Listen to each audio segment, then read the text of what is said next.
This is how I paint an artificial turkey head for taxidermy. I start off with a dark gray pastel and I go over the entire head, really trying to make sure that I'm getting paint down into the grooves and into the low spots. And then I'll take a kneaded eraser and I'll go over all of the high spots, trying to leave the paint down in the grooves so I can start building depth within the head.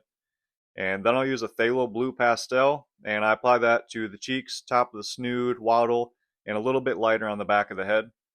And then I'll use a permanent red shade pastel and I go over all of the major and minor caruncles and a little bit lighter on the top of the snoot and around the eye ring.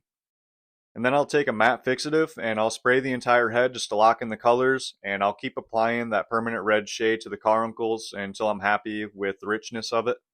And then for the beak, I use a yellow oxide pastel. I like the color of it, but it comes across a little harsh in my opinion, so I do take a kneaded eraser and I go over that a couple times just to tone it down.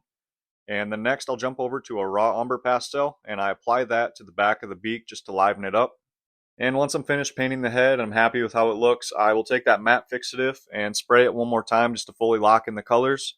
And then I'll clean off the eyes, and here's what it looks like mounted up on a turkey. I've still got to let this bird dry for a couple weeks and paint the legs and adjust the feathers, and it'll be ready to go home to the customer.